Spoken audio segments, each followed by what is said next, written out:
평화를 빕니다. 광주지구 형제자매님들, 권숙희 히아친타입니다.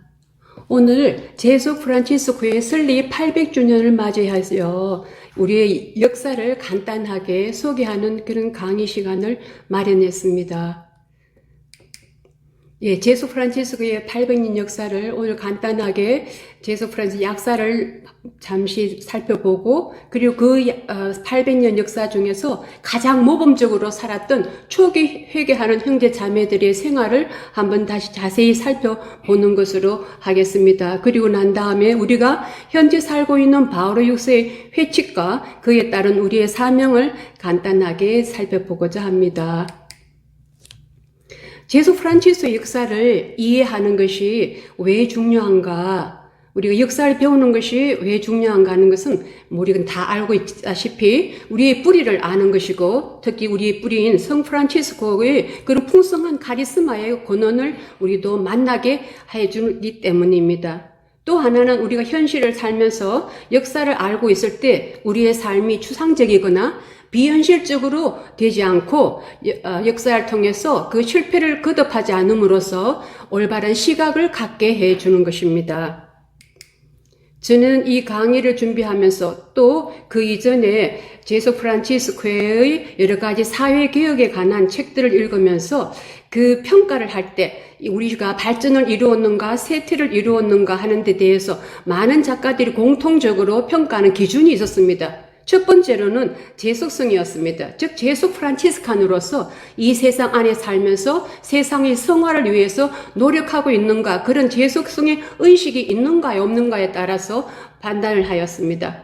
또한 동시에 우리가 자율성을 가지고 있느냐, 이런 점입니다. 이 자율성은 항상 그 앞에 프란치스칸 가족 안에서라는 우리 그 구절이 들어가는 것이죠. 즉 일례에 우리가 지도를 받지만 그 안에서 우리의 자치성과 자율성을 살리고 있느냐, 아니면 일례에 굉장히 종속되어 있어서 그런 자치적인 그런 의식이 없는가에 따라서 우리가 발전을 이루었는가 쇠퇴를 이루었는가 평가하고 있습니다. 또한 동시에 우리의 조직과 그러한 삶이 우리 자치 안에서 단일하게 우리 안에서 일치되어 있는가, 아니면은 일례의 그 분리된 수도회에 따라서 우리도 그 일치되지 못한 삶을 살고 있는가에 따라서 우리의 발전을 평가하고 있는 것을 발견했습니다. 이와 동시에 우리 지금부터 가장 중요한 것이 형제의 생활에서 양성이라고 하듯이 제수 프란치스코의 큰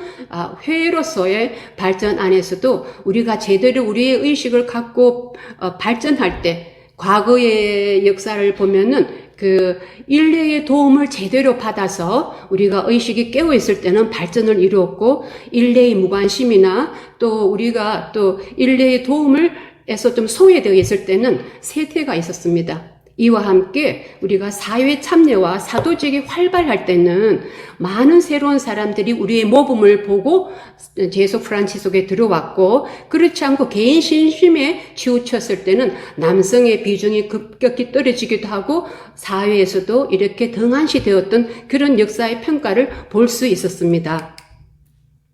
그 다음으로는 아주 간단하게 프란치스칸 가족의 역사를 이렇게 한번 보겠습니다. 1182년에 성 프란치스코의 출생이 있었습니다. 그리고 난 다음에 1205년에 다미아노 성당 십자가에서 무너져가는 교회를 거쳐라는 그런 말씀과 나한 자를 만남으로써 드디어 회개의 그런 단맛을 느끼는 그런 시기를 맞이하는 회개의 생활이 시작되었습니다.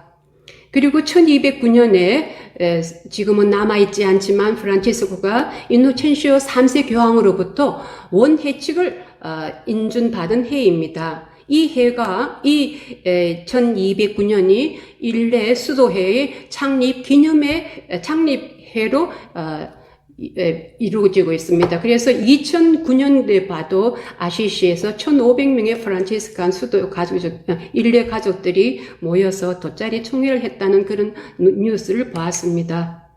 그리고 그 라테라노 공의회 이전 1215년에서 그 이전 1900년 1209년 사이에 모든 신자들에게 보내는 편지를 우리는 생활의 양식으로, 생활의 근거 말씀으로 프란치스코에게서 받았습니다.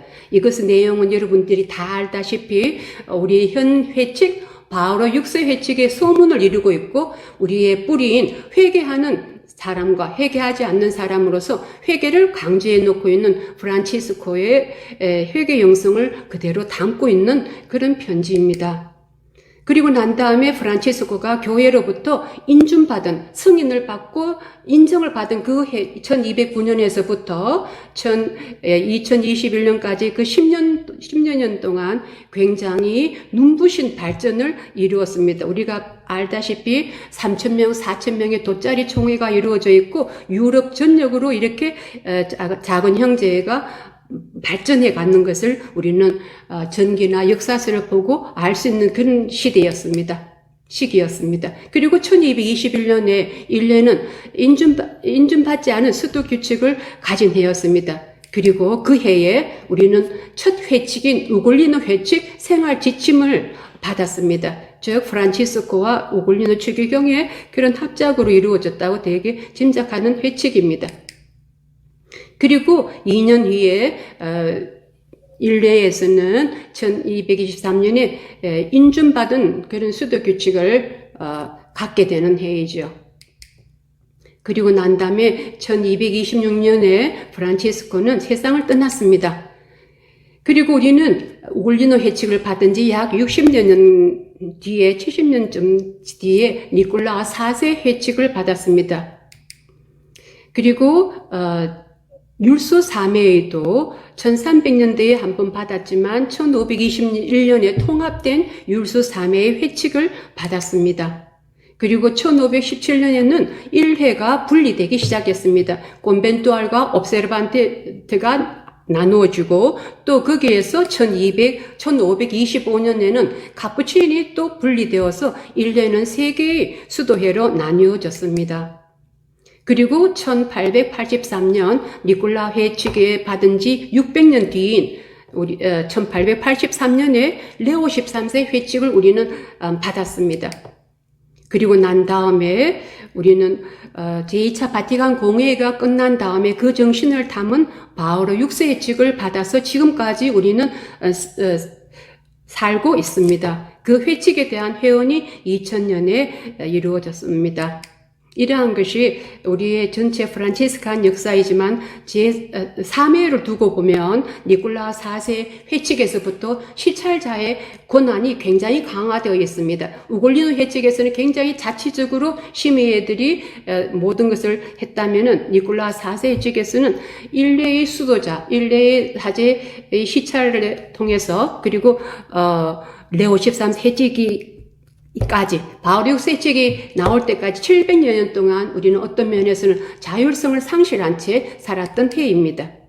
글라라에 대해서 간단하게 살펴보면 1193년에 글라라는 출생했고 그리고 1212년에 성지주일에 프란치스코의 그 설교를 듣고 오른쪽 올라로 가서 머리를 자르고 그런 회개 생활을 시작하는 그 해를 1212년을 2회 글라라 수도회의 창립해로 삼고 있습니다. 그래서 글라라 회도 800주년을 맞이하면서 굉장히 쇄신한 그런 여러 가지 강의와 프로그램을 우리가 인터넷을 통해서 유튜브 강의를 통해서 볼 수 있습니다. 그리고 글라라 성녀는 자신이 작성한 회칙을 교황으로부터 인준을 받고 난 이틀 뒤에 하늘로 올라갔죠. 자, 그리고 난 다음에 이제 프란치스칸 역사 안에서 이제 제소 프란치스코의 역사 안으로 들어오면서 율소 3회, 즉 우리와 같은 뿌리를 가지고 있는 율소 3회 리노 템피리니 신부님이 2002년에 이탈리아에서 모든 제소 프란치스코의 영적 보조를 자에게 한 강의가 있습니다. 그 제목은 제소 프란치스코 역사의 소고인데요. 그 안에서 제소 프란치스칸의 위치 혹은 그런 우리가 누리는 권한에 대해서 간단하게 말해 놓은 것들이 있습니다. 프란치스칸 서적과 심지어 프란치스칸 역사서 안에서도 제소 프란치스칸 운동이 무시되어 있습니다. 그리고 편견으로 소외가 자주 발생하고 있고 좁은 범위 안에서 근시안적인 시각에서 집필되어 있습니다. 프란치스칸 원천 자료들 안에서조차도 제속 프란치스코에 관련 문헌들이 제대로 수집되어 있지 않습니다. 참으로 제속 프란치스코의 운동의 역사가 프란치스칸 역사 안에서 이제 합당한 위치를 차지해야 한다고 생각합니다. 라고 말씀하셨습니다.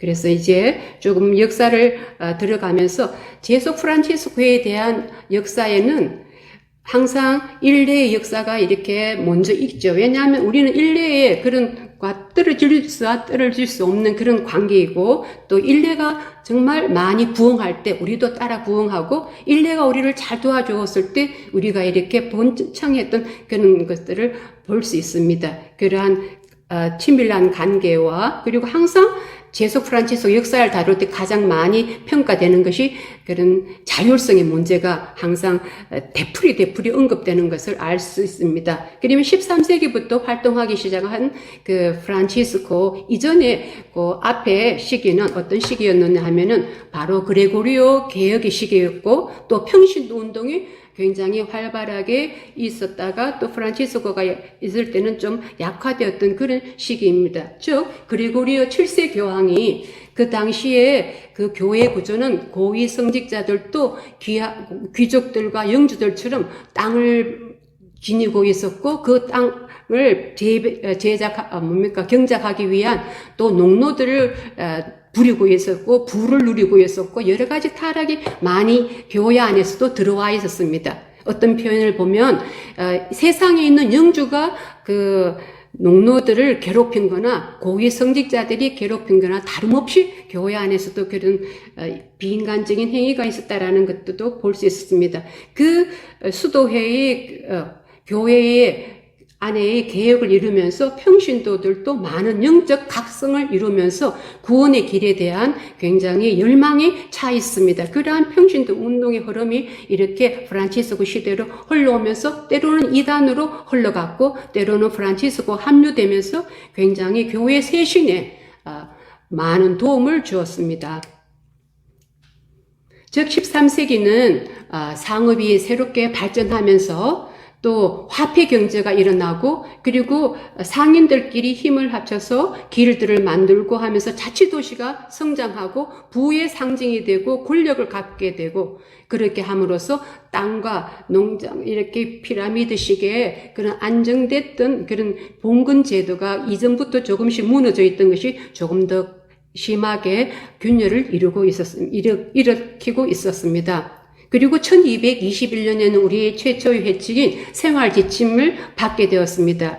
이것에 대해서 역사가들은 굉장히 과장되게 할 정도로 크게 이야기하는 부분들을 많이 볼 수 있는데요. 최초로 세상 안에서 가정생활을 하는 사람들이 교회로부터의 인준받은 오르도를 설립했던 것으로서 프란치스코는 전대미문의 그런 교회의 혁신적인 그런 단체를 이루어낸 그런 아주 창의적인 사람이었다라고도 말하고 있습니다. 이 회개하는 형제 자매들이 회가 이렇게 설립이 되면서 우리의 800년 역사 가운데서 그 초기 2세기 정도가 가장 자치적이면서도 능동적으로 복음의 그런 표양을 보였던 그런 모임이라고 합니다. 그러나 이렇게 그 성인이 살아 계셨을 때는 별 어려움이 없었지만, 성인이 돌아가시고 난 다음에 얼마 후에 엘리야 총봉사자 그리고 보나벤투라 총봉사자로 이어지면서 일례는 사매에 대한 어떤 지도나 어떤 관여를 이렇게 단절시켰습니다. 거기에는 많은 이유들이 서로 얽혀 있겠지만, 간단히 보면 한마디로 한다면 일례는 사매의 발목 잡히기 싫었던 부분이 있습니다.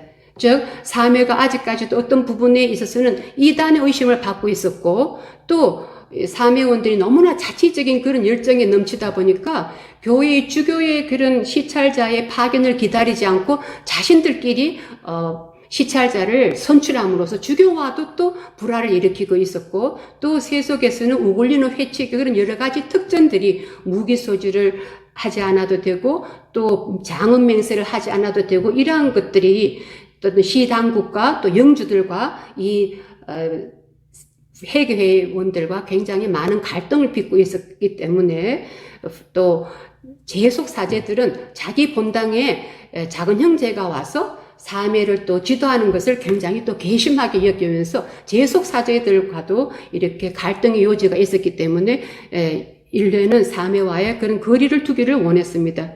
또 역사를 보면 사매도 일례를 밀어내고 있는 것을 볼 수 있습니다. 즉 굉장히 열성적인 그런 자치성 때문에 그것이 니콜라오 회칙에 와서 보면 그 회칙 안에 그런 시찰자는 그 원륜 회칙에서는 어느 정도 주교님의 그런 방만한 그런 시찰을 받았다면 여기에서는 수도 사제여야 되고 그리고 또 붙여서 일례의 수도자여야 된다라는 그런 단서가 잡히면서 좀 구체적으로 좀 강한 그런 회칙 구조입니다. 그래서 사명원들은 우리는 똑같은 프란치스코를 우리 창시자로 두고 있는데 왜 우리는 같이 상지된 일례에다가 종속시켰느냐라는 것에 반발이 일어났습니다. 그래서 니콜라오 4세에게 그것들을 좀 이렇게 호소를 했던데 니콜라오 4세 교황님은 그 다음에 또 다른 칙서를 통해서 그대로 이 니콜라오 4세 회칙을 지킬 것이고 이 지키는 사람에게만 특전을 베풀어 준다라고 함으로써 이제 사매원들은 자신들만의 광부를 갖고 총회를 갖고 이런 여러 가지의 자치적인 그런 구조를 염원하던 그 염원이 그 씨앗채로 바울의 6세 때까지 지니고 있었다라고 이렇게 사학자들은 표현해 놓고 있는 부분이 바로 13세기 그 니콜라오 4세 회칙이 나올 때까지 이야기입니다. 이것은 초기에 우리가 프란치스코가 아시시 광장을 돌면서 설교를 할 때 회개를 설교하면서 아마 회개하는 형제 자매들이 많이 몰려들지 않았을까 하는 그런 그림이기도 합니다. 우리가 다 알다시피 제수 프란치스코의 첫 회원은 루케치오와 보나돈나 부부입니다. 이 루케치오는 그 성인전이 있는데 그것은 바로 여러분들의 광주지구의 영적 보조자인 우영선 신부님이 쓰셨습니다. 그 루케치오 성인전을 보면 정말 루케치오는 부유한 상인이고 인색한 상인이었습니다. 그런데 회개를 하면서 정말 완전히 바뀌어서 자신의 그 많은 재산들을 다 가난한 사람들에게 나누어 주고 병자를 치료해 하는데 돌봐주고 했었습니다. 그리고 재산이 다 탕진되었을 때는 구걸을 통해서 그 구걸한 것을 가난한 사람들에게 갖다 주고 항상 많은 사람들의 정언을 따르면 그가 병자들을 또 지친 사람들을 어깨에 쥐고 거리를 활보하는 것을 많이 목격하였다라는 것을 우리가 볼 수 있습니다. 그만큼 우리의 첫 회원은 정말 완전한 회개의 모범이십니다. 또한 우리의 주보 성인인 헝가리의 엘리사벳 성녀와 프랑스의 루드비코 9세 왕도 정말 대단한 그런 삶을 살았는데요. 우리 엘리사벳 성녀전은 있습니다. 그 헝가리 엘리사벳은 24년간의 짧은 생애를 살았지만 그녀가 이루어낸 업적들은 정말 몇 사람이 해도 못할 정도의 양이었습니다. 그녀는 가난한 사람들을 위해서 항상 빵과 돈을 가지고 나누어 주고 또 그들 위해서 병원을 지어주고 또 나병 환자들을 자신의 옷으로 닦아주고 먹여주고 자기 집에 침대에까지 와서 우리가 보면은 그 궁정의 사람들이 깜짝 놀라서 그 침대를 열어봤더니 그 나 환자는 십자고상으로 병원에 있었다라는 그런 기적의 이야기에서도 우리가 알 수 있습니다. 루도비코 왕도 항상 궁전에 가난한 사람들을 100명, 200명씩 식사를 하게 했고 또 직접 나병 환자들을 치료했고 돌아가실 때는 많은 유산들을 가난한 이들과 병자들 위해서 쓰라고 유언하신 분이십니다. 실제로 이제 삶으로 이렇게 들어가면 또 금방 부흥했다가 그 다음에는 금방 또 쇠퇴했다가 마치 롤러코스터와 같은 그런 세옹지마와 같은 그런 역사를 우리가 보게 되는데요. 어쩔 수 없이 14세기에 또 15세기의 모습은 우리 이제 14세기로 돌아오면 역시 아직까지도 이단의 의심을 계속해서 사면은 받고 또 14세기 즉 1300 맺은 때 흑사병이 유럽 전체에 돌면서 유럽 인구 3분의 1이 다 사망했다는 그런 사건을 맞이해서 또 모든 종교나 그런 데 어떤 분열이 흩어짐이 왔고 또 교황이 프랑스에서 세워지고 또 거기에 맞서서 또 다른 교황이 2분, 3분 생겨나서 교회 안에서는 대분열이 일어납니다. 대립교황이 되면서 가톨릭 전체가 또 흔들리고 삶에도 따라서 이렇게 침체되는 역사를 맞게 됩니다. 그러다가 작은 형제의 도움으로 14세기 말쯤이면 다시 회복하게 되고 형제의 수가 224개인데 역사가는 덧붙여서 말하기를 이거는 많이 줄여서 말한 것일 것이다. 어떤 형제에는 굉장히 많은 회원들을 단일 형제가 가지고 있었다는 것을 증거로 얘기하고 있습니다.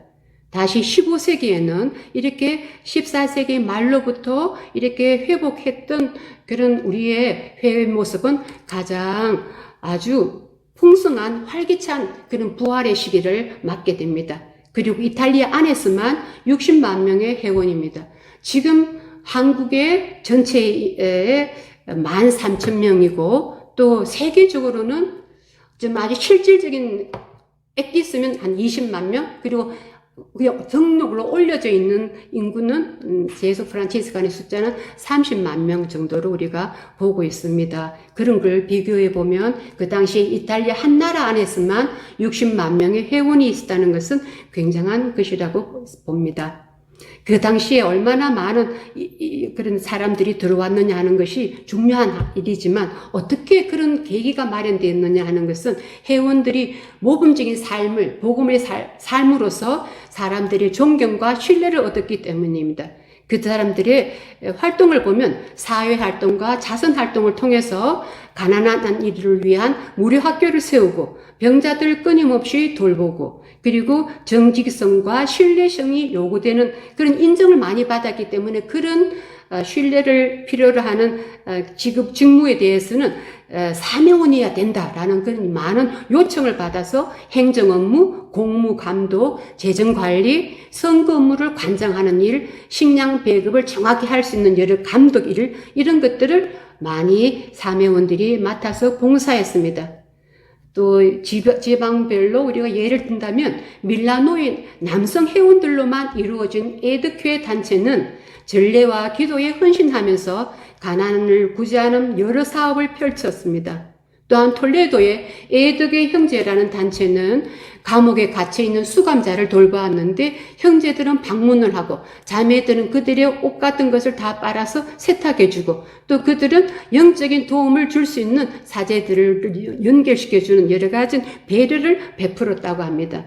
이렇게 15세기에 굉장히 활발했던 사도직과 그런 자치성의 그런 활동들이 식스토 4세에 1471년에 한 회칙으로 인해서 이러한 부흥은 이제 또다시 가라앉게 되고 또 우리 영적 보조자 길잡이의 표현을 보면 완전한 찬물을 끼얹는 격으로 이렇게 중단되었다라는 그런 표현을 볼 수 있는데요.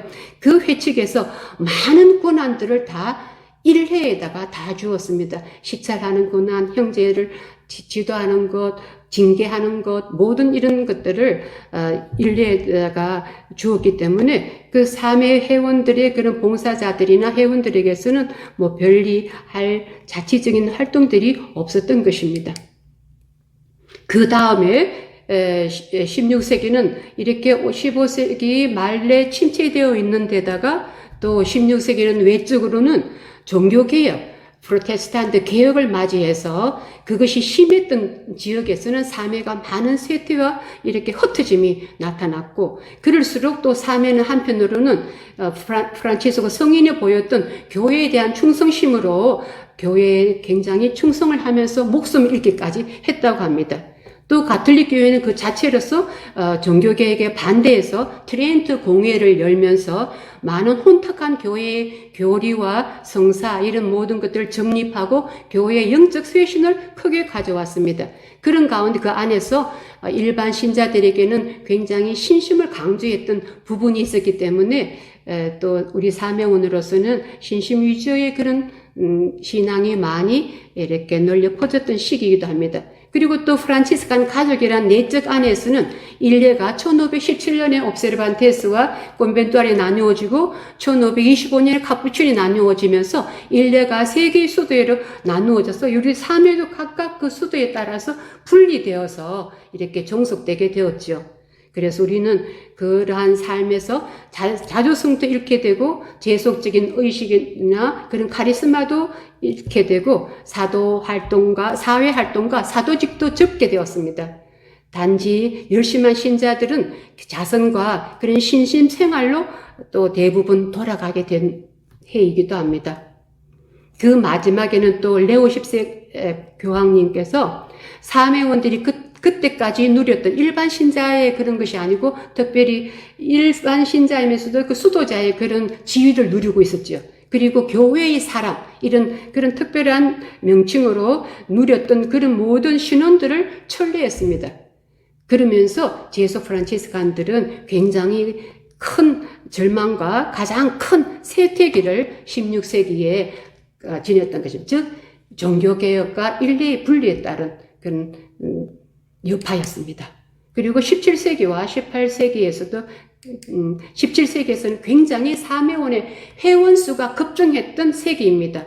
즉, 그 세계로 나뉘어진 일례가 각자 자기 소속의 사매들을 육성시키자 했던 열정 때문에 사매원 수는 굉장히 급증했지만 예를 들면 모든 프란치스칸 수적으로 봐서는 최고소에 달했지만 사매원으로 봐서는 자치성은 없었던 그런 시기라고 합니다. 또 그 시기의 한 특징으로 사회의 상류층들이 유행처럼 제소 프란치스코에 대한 로망에서 많이 입회하게 되었습니다. 부유한 귀족층들이 들어오면서 그들은 그 형제회가 가난한 사람들로 채워지는 것을 싫어했습니다. 그래서 가난한 사람들이 들어오는 것은 특히 필요할 때만 그 인원을 제한해서 받아들였다 함으로써 가난한 사람들은 차별을 당하게 된 세기이기도 합니다. 어떤 면에서는 그 두 개의 일례의 수도회가 즉 옵세르반트와 그리고 콘벤투알의 각자 사매를 지도하기 위한 새 회원을 만들어냈습니다. 그 새 회원은 더욱더 우리들의 사도직이나 그런 사회 개혁의 이런 그런 자주성을 굉장히 인정하지 않는 그런 개인 신심을 강조하는 그런 회원이기 때문에 더더욱 우리의 그런 사회적인 참여도가 낮아지게 되고 그 회원에 따른 형제를 그 내역을 보면 내부적으로 자치행정의 그런 여러 형태들이 다 폐지되었습니다. 형제와 다른 형제 간의 모임도 그리고 총회 같은 것도 열 수 없게 되었습니다. 그래서 17세기는 회원수는 굉장히 많았지만 내부적으로 들여다보면 우리의 자치성은 낮았던 시기입니다. 18세기는 또 대외적으로 정치적인 왕권이 수도회와 사매에 대한 그 탄압이 있었기 때문에 사매에는 입회를 금지시켰습니다. 그리고 나중에는 사매들을 이렇게 전체를 폐지하게 됐죠. 그런 가운데 또 연이은 프랑스 혁명이 또 모든 가톨릭 교회와 또 그 혁명이 굉장히 활발하게 일어났던 지역에서는 사매와 수도자들이 거의 다 흩어지고 그들이고 또 교회들은 많이 파괴되고 했었지요. 그리고 사매원, 이 가운데서도 사매원들은 다시 또 교회에 중성하면서 저항하다가 투옥되고 생명을 잃기도 했습니다. 또 18세기는 16세기에 이렇게 세 개의 수도회로 나뉘어졌던 것이 그 수도회가 누가 사매를 지도하느냐 하는 그 관할권 싸움이 18세기에서도 계속 이어졌습니다. 그래서 이 교황은 이러한 회칙으로서 이런 시책을 내놓고 저런 방침을 내놨던 것이 18세기까지도 많이 서로 다툼이 있었던 그런 시기입니다. 그러면서도 교황은 베네딕토 13세 교황은 사매만큼은 하나여야 된다라고 강조를 했지만 그렇게 우리가 하나로서 살지는 못했습니다. 19세기는 우리 세기에 좀 가깝고 해서 좀 구체적으로 보면요. 18세기 후반에 그리고 19세기 초 1800년대에서는 그 왕권에 의해서 또 프랑스 혁명에 의해서 수도회가 많이 망가지고 특히 남자 수도회는 90%의 인원수가 감소했다고 합니다. 교회와 수도의 그런 모든 재산과 그런 문을 닫히게 되고 박탈당하게 됩니다. 삶에도 많이 흩어지고 지도자가 없으면서 계속 사제들로부터 지도를 받는 그런 형편에 이르렀습니다. 그리고 1800년 중반 때까지 이러한 그런 초토화의 그런 상황이 이어졌기 때문에 프란치스코 성인의 고향인 움브리 지방에서도 사매가 있었는지조차 이렇게 그 존재가 거의 잊혀져 버렸다고 합니다. 그리고 또한 그 교황령에 대해서는 그때 피오 19세, 즉 제수 프란치스칸 그 연달아서 7교황, 6교황이 그 제수 프란치스칸이었던 그 첫 교황이었던 피오 9세가 있었을 때에 이탈리아가 통일되면서 이탈리아는 그 교황령을 빼앗고 교황은 바티칸 궁 안으로 죄수 아닌 죄수처럼 갇혀 지내게 된 60년의 세월이 시작됩니다. 그래서 어떤 사람들은 피오 9세 다음이 레오 13세잖아요. 그래서 레오 13세 회칙 안에 굉장히 수동적인 개인 신심을 강조했던 그 부분은 아마 레오 13세가 이렇게 바티칸 궁전에 갇혀져 있었던 그런 심리 상태가 조금 반영된 것이 아닌가라고 이렇게 어떤 역사가는 풀고 있었습니다. 그래서 19세기 후반부에 와서 바로 피오 9세와 레오 13세에 의해서 사매는 정말 크게 부흥하게 되고 어떤 면에서는 재탄생되긴 시기였습니다. 즉 피오 9세와 레오 13세는 사회개혁과 사회 분야에 적극적으로 사매를 초대하고 했습니다. 우리 해측은 그렇게 않지만 대외적으로 보면 레오 13세는 한 예를 들면 레옹 아르멜이라는 프랑스 사람에게 굉장히 사회적으로 노동자를 위해서 일했던 사람이거든요. 그 사람을 계속 개인적으로 아련을 하고 서로 이렇게 많은 대화를 할 정도로 사매원들이 사회의 개혁을 앞장서야 된다라고 얘기했는데 그 부분은 개인 한 사람 한 사람이 정말 복음적인 모품과 신심을 잘 전가함으로써 한 사람 한 사람이 잘 살면은 사회가 잘 산다라는 그런 논리였습니다. 그렇지만 대외적으로는 굉장히 사회 분야에 적극적으로 참여를 권했고 따라서 회원들도 굉장히 사회 참여를 많이 하면서 남성의 비중이 또 많이 새기기도 합니다.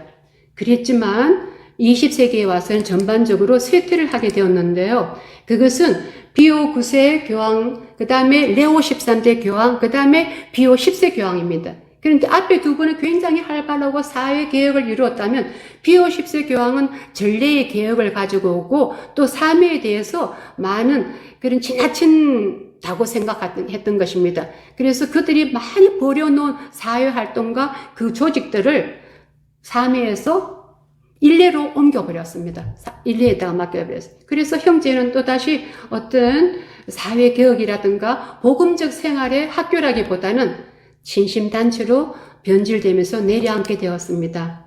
또 다른 20세기 쇠퇴의 요인은 일례가 이렇게 이제 19세기 그 많은 억압을 당하고 난 다음에 20세기 일례 자체의 부흥에 많이 신경을 썼고 또 일례는 또 새로운 사도직을 많이 하고 싶어 했다고 합니다. 그래서 사매를 약간 등한시하는 가운데서 사매는 그 인류의 수도회로부터 아무런 도움을 받지 못하면서 다시 쇠락을 맞이했다고 합니다. 즉 하나는 우리의 사도직을 사회개혁을 인류로 다 맡겨버린 것하고 또 인류의 관심의 부족이고 또 세 번째는 가장 큰 이유이기도 하는데요. 사매를 넘어서는 새로운 사회개혁의 새로운 평신도의 힘이 생겨나게 됩니다. 바로 가톨릭 액션입니다. 이것은 비오 9세, 레오 13세, 비오 10세 다음에 나온 베네딕토 15세 제소 프란치스칸 교황님이 조금 더 이 사회를 개혁하기 위해서는 혁신적인 사회활동을 일으킬 가톨릭 액션이 필요하다고 해서 가톨릭 액션을 세우고 그 보호자로 프란치스코 성인을 수호자로 놔둡니다. 그렇게 해서 많은 사람들이 가톨릭 액션으로 많이 몰려가고 그 베네딕토 15세 교황 후기 그 다음에 교황이었던 비오 11세 교황도 많은 그 주교들과 수도자들에게 적극적으로 가톨릭 액션을 홍보하고 많은 사람들을 이끌도록 호소했기 때문에 가톨릭 액션은 한층 한층 발전을 이뤘고 발전한 만큼 사면은 그만큼 쇠락을 거듭했던 시기입니다. 그래서 또 20세기의 가장 큰 변화였던 두 번에 걸친 2차 세계대전은 완전히 폐허가 된 그런 세계 안에서 평신도와 모든 사명원들도 어떠한 새신을 다시 한번 갈망하게 되고 따라서 레오 13세 회칙에 이 시대적인 맞는 그런 회원이 필요하다고 해서 1957년에 회원을 제정했습니다. 그런데 이 회원은 굉장히 귀중한 회원으로서 지금 바울 6세 회칙과 2000년의 회원에 가지고 있는 많은 내용들을 미리 이렇게 실어놓은 회칙이어서 많은 현재의 회칙과 회원에 영감을 주었던 회원이라고 합니다. 그래서 그 안에서는 국제조직과 지금 바울 6세 회칙에서 회원에서 가지고 있는 국제조직과 또 새 회칙, 그러한 회칙이 필요하다는 것을 이렇게 각성시켜준 그런 회원이었습니다. 그래서 20세기는 전반적으로 또다시 쇄신의 꿈을 키워가던 시기입니다. 그래서 간단하게 20세기 바울의 6세 회칙이 들어오기 전까지 한번 살펴보고 바울의 6세 회칙의 그 내용들을 어쩌면 미리 살았다고 할 수 있는 우리 800년 역사 가운데서 가장 열심한 회원들이 있었던 초기 회원들로 다시 좀 돌아가서 중세의 프란치스코와 초기 회원들의 그런 삶을 한번 다시 봤으면 좋겠습니다. 이 그림은 프란치스코가 일반 신자들에게 사명원들 이렇게 거리를 다니면서 설교하던 그림입니다. 그 중세에 있어서 가장 인간적으로 대접을 받지 못했던 가난한 사람들과 나환자를 그 시대의 한 배경으로 우리가 잠시 염두에 두면 좋겠습니다. 그림이긴 한데요. 정말 우리 어렸을 때 가난한 사람, 이렇게 길거리에 방황하는 사람 보면 많은 신체적인 장애자들이 많고 정말 많은 거지들이 많았잖아요. 그 중세에서도 전혀 그렇게 혜택을 누리지 못했던 가난한 사람들이 도시에 그런 햇빛 들지 않는 곳, 전혀 도랑도 하수도 처리가 되지 않는 그런 열악한 상황에서 살았던 사람들입니다. 또 나병 환자는 십자군 운동이 일어나면서 사람들의 왕래가 되면서 나환자가 급증이 증가해서 프란치스코 시대에는 그 절정에 이르렀습니다. 그들의 모습을 보면 이 그림에서도 좀 나와 있듯이 안 되네요. 제가 하는 거를 네, 여기에 이 그림에 종이 있습니다. 그게 제가 그 중세기의 나환자의 삶에 대한 글을 보았는데요. 거기에 보면은 나환자들의 병이 걸리면은 그 사람들은 장인의 그런 죽음에 대한 그런 예식을 하게 되고 그 사람들은 죽은 목숨이 되는 것입니다. 그리고는 나은 자들이 있는 동네로 움막으로 가든지 아니면 산속으로 은둔해서 살아야 됩니다. 그 사람들이 부활절이나 특별한 교회 예식에 나올 때는 동냥을 하러 나올 때는 이렇게 긴 막대기를 치면서 또 총을 울리면서 나환자가 지나가는 것을 알려야 되는 그런 특수한 장비를 또 이런 차림을 했었어야 됐다고 합니다. 이러한 가장 사회에 낮은 사람을 프란치스코 성인은 돌보기 시작했던 것입니다. 그러면 우리 기록에 그 13세기의 초기 회원들의 형제회의에 그런 기록이 몇백 개 남아있는데 그들의 직업이 나와 있습니다. 그들의 직업은 이발사, 그리고 여기서처럼 대장장이, 또 약간 높은 행정관들, 그리고 또 빵을 굽는 제빵사들, 그리고 신발쟁이들, 기타 여러 직업을 가지고 있는 좀 낮은 계층의 그런 사람들로 이루어져 있습니다. 그러면 우리가 그 초기 회원들이 살았던 우글리노 회칙을 보면 아주 간단하잖아요. 우글리노 회칙은 뒤에 나온 니콜라우 4세의 책에서 간단하지만 여기에 나와 있는 4개 조항은 굉장히 사회적인 그런 의미를 가지고 있습니다. 즉 16조에 있는 무기 소지를 금지한다. 그리고 장은 맹세를 하지 말라. 유언을 서약을 하고 난 다음에는 3개월 이내에 유언을 작성하라. 그리고 달마다 원래의 모임이 올 때 회비를 내게 되어 있습니다. 이 4가지 조항이 굉장히 큰 역할을 하게 되는데요. 그것은 무엇이냐면 무기를 소지하지 말고 또 장언맹세를 하지 말라고 하는 것은 그 영주 밑에 완전히 매여 있던 그런 소작인들의 권익을 보호해 주는 것입니다.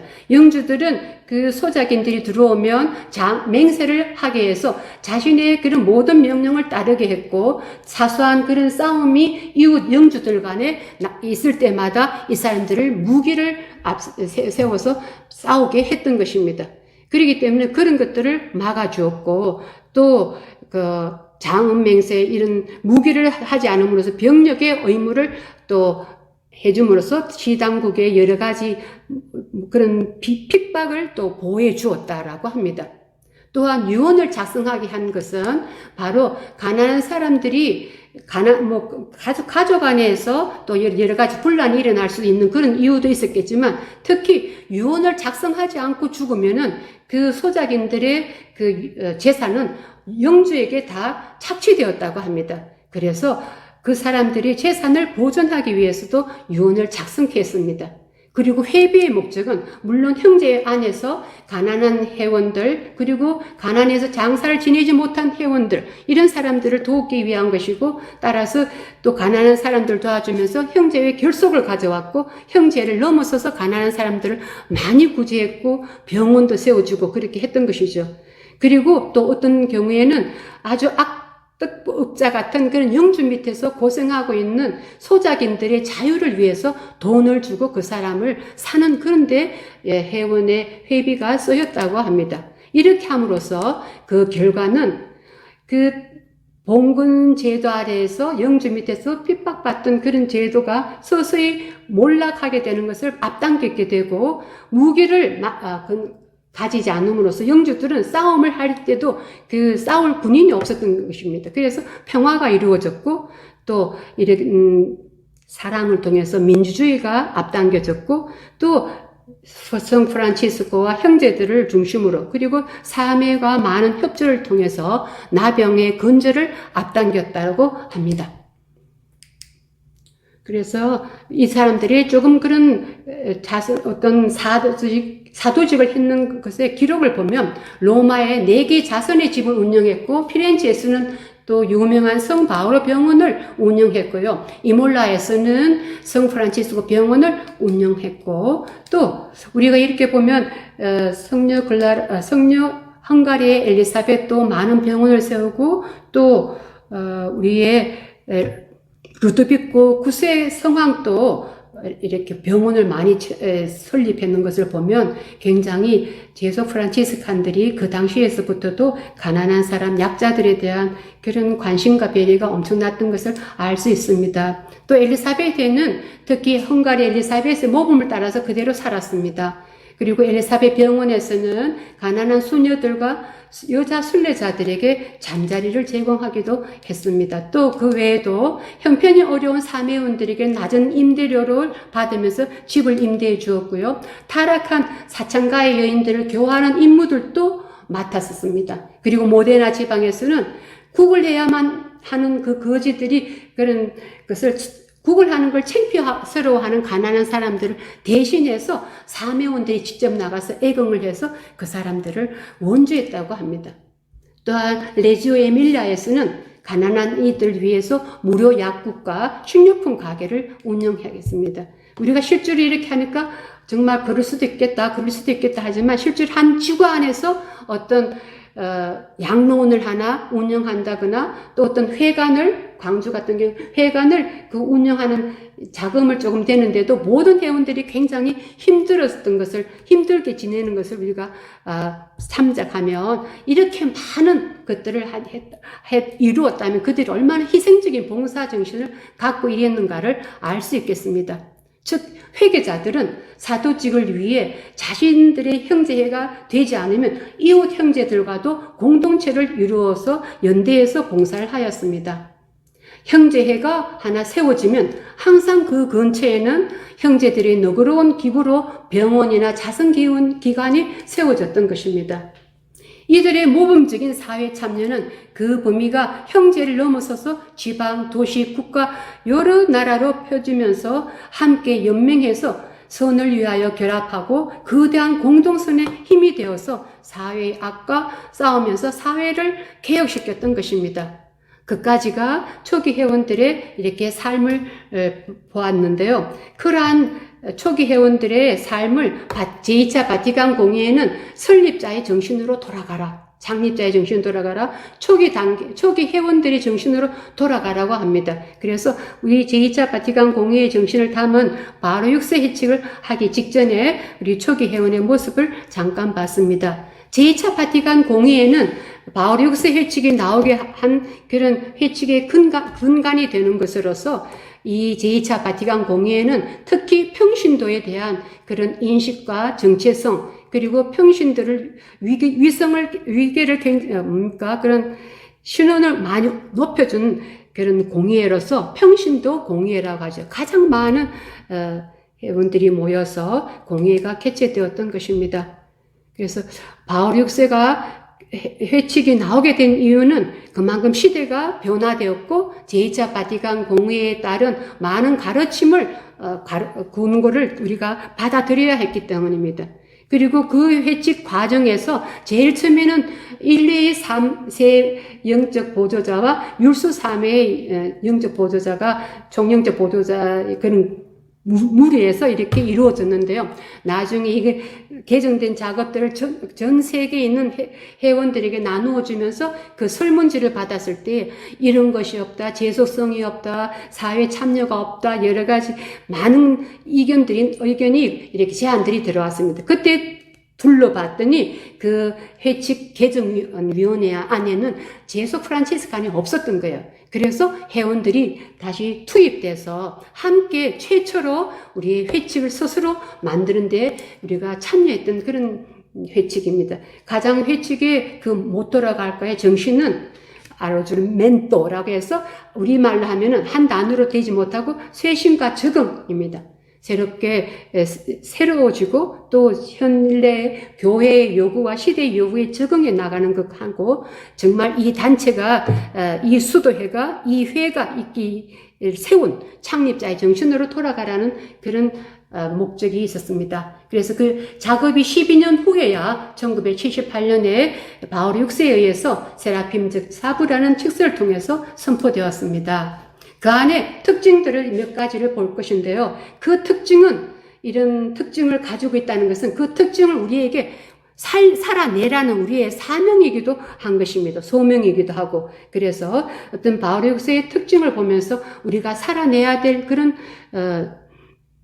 소명이다라고 보시면 되겠습니다. 먼저 이제까지 계속해서 얘기해왔던 자율성, 일치, 제소성이 이 회칙 안에 그대로 담겨져 있습니다. 처음으로. 그래서 이것은 우리 회칙 2조에 나와 있는데요. 회칙 2조에 가장 많은 제소 프란치스코 회의 특징과 그런 정체성이 가장 많이 담겨 있는 조이기도 합니다. 그 안에 프란치스코 가족 안에서 고유한 위치를 가지고 있다라. 이제까지 그 회칙의 번역에서는 독자적인 위치를 가지고 있다라고 하는데요. 즉, 우리는 어떤 1회나 2회에 종속된 것이 아니라 우리만의 고유한 그런 위치를 누리고 있다 해서 우리의 이제까지 성직자, 수도자들에게 1회에 있었던 그 권한이 제소 프란치스코 회로 이동되었음을 말해주고 있는 자율성의 문제입니다. 그리고 우리가 1회의 분리에 따라서 분리가 되었던 것이 우리는 단위에서부터 지구, 국가, 국제까지 하나의 유기적인 단일 체제를 비로소 갖게 되었습니다.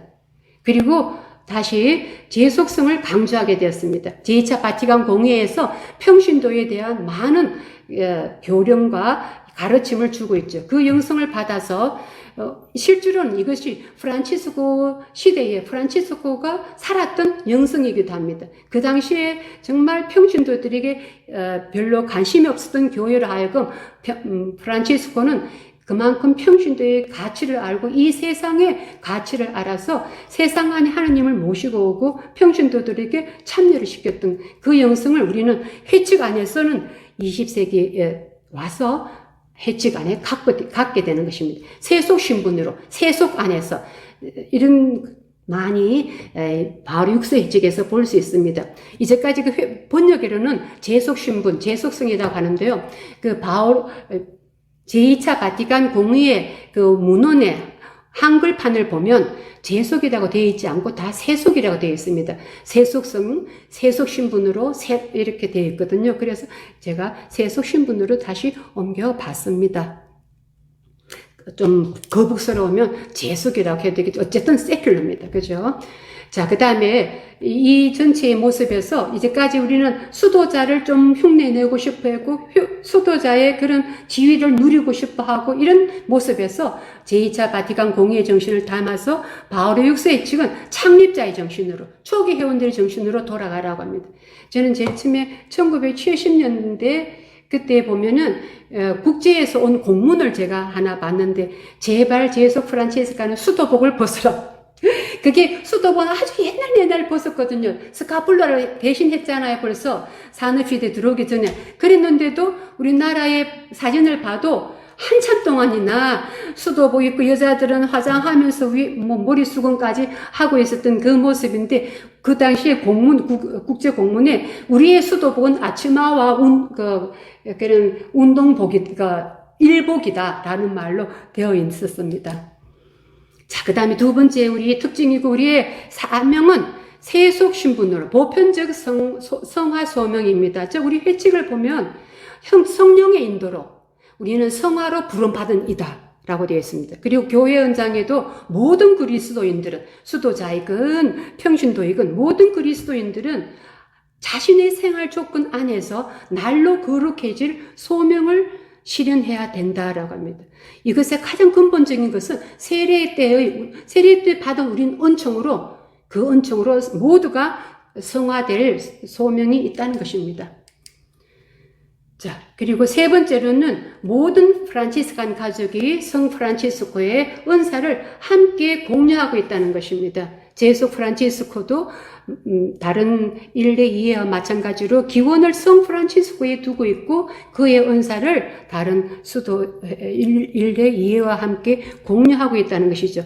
그 말은 우리는 수도에 딸린 그런 은사를 받은 것이 아니라 그 같은 창설자를 둔 같은 창설자의 은사를 받은 것으로서 많은 사명원들이 자기 스스로 비하시키면서 우리는 좀 등급이 낮은 프란치스칸, 우리의 서약은 조금 등급이 낮은 그런 서약으로 해서 서약하고도 많이 그냥 흩어지고 제속 프란치스코는으로서 이렇게 들어왔으면서도 그 프란치스코의 가르침과 은사를 제대로 살지 못한다면 바로 이 귀주를 생각해 봐야 되겠죠. 네 번째는 우리가 가장 제2차 바티칸 공의회라면 전례가 많이 강조되고 세신되었지만 여기에서는 이제까지 많이 강조되어 왔던 기도, 개인 신빈 생활, 전례 활동 이런 과 사도직 활동이 정말 잘 균형 있게 조화를 이루어야 된다는 것이 새롭게 강조되고 있는 겁니다. 내면적인 자기 성화와 가난한 이웃 안에서 그리스도를 보고 그 복음화를 이루어내는 사도직이 하나가 되어야지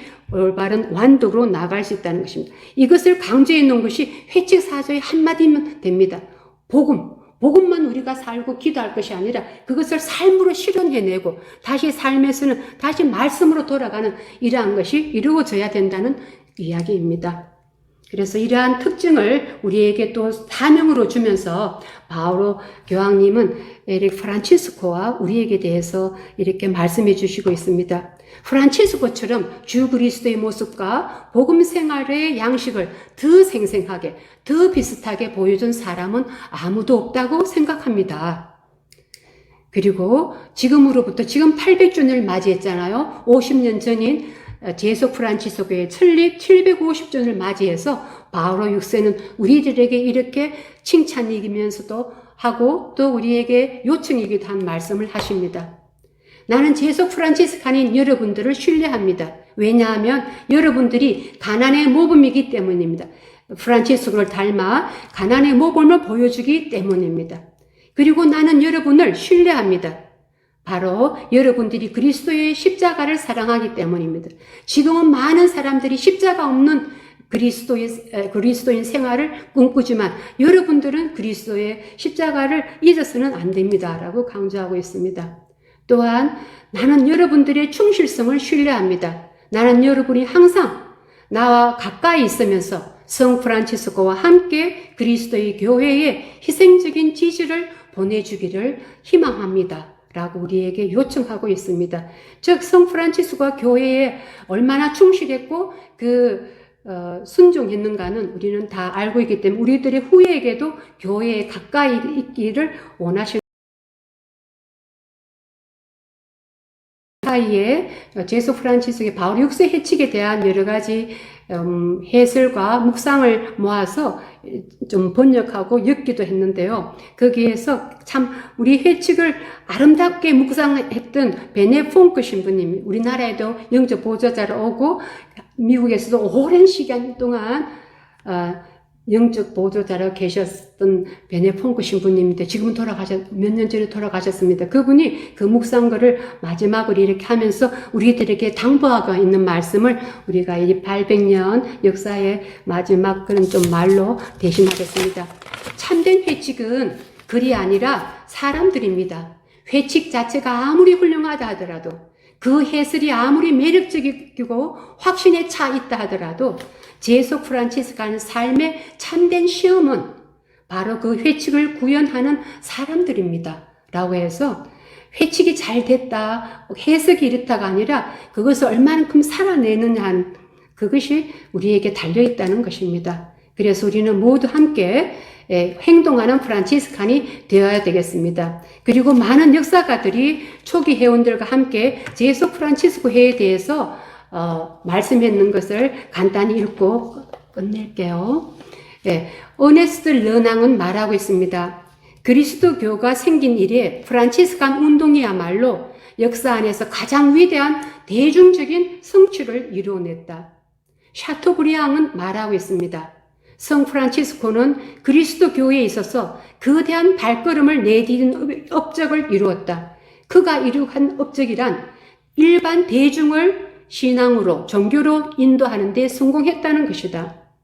여러분들이 잘 알고 있는 폴 사바띠에는 이렇게 말합니다. 성 프란치스코는 13세기의 교회를 구해냈다. 그의 정신은 그때부터 현재까지 놀랍도록 살아있다. 오늘 우리에게 그가 필요하다. 우리가 진실로 원한다면 그는 분명 우리에게 되돌아올 것이다. 그리고 제2차 바티칸 공의회는 그리스도인들을 세례의 은총에 기초하여 아무런 구분 없이 보편적 성화로 부름받았음을 확인하고 있습니다. 이러한 20세기 교회의 가르침을 성 프란치스코는 이미 13세기에 당대의 교회 안으로 도입한 분입니다. 루치아노 카노니치 신부는 거침없이 말씀하십니다.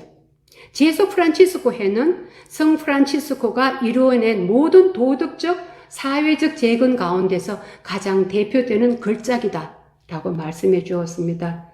그래서 우리가 이러한 대단한 그런 은총 아래에서 함께 가족으로 살고 있으면서 800주년을 맞이해서 우리는 새롭게 바울 6세 해칙에 근거해서 이 사회에 어떻게 정말 복음을 전거해야 할 것인가를 다시 생각하면서 쇄신하는 해가 되었으면 좋겠습니다. 새로운 프란치스칸 운동이 우리가 만들어 갔으면 좋겠습니다. 이상입니다. 감사합니다.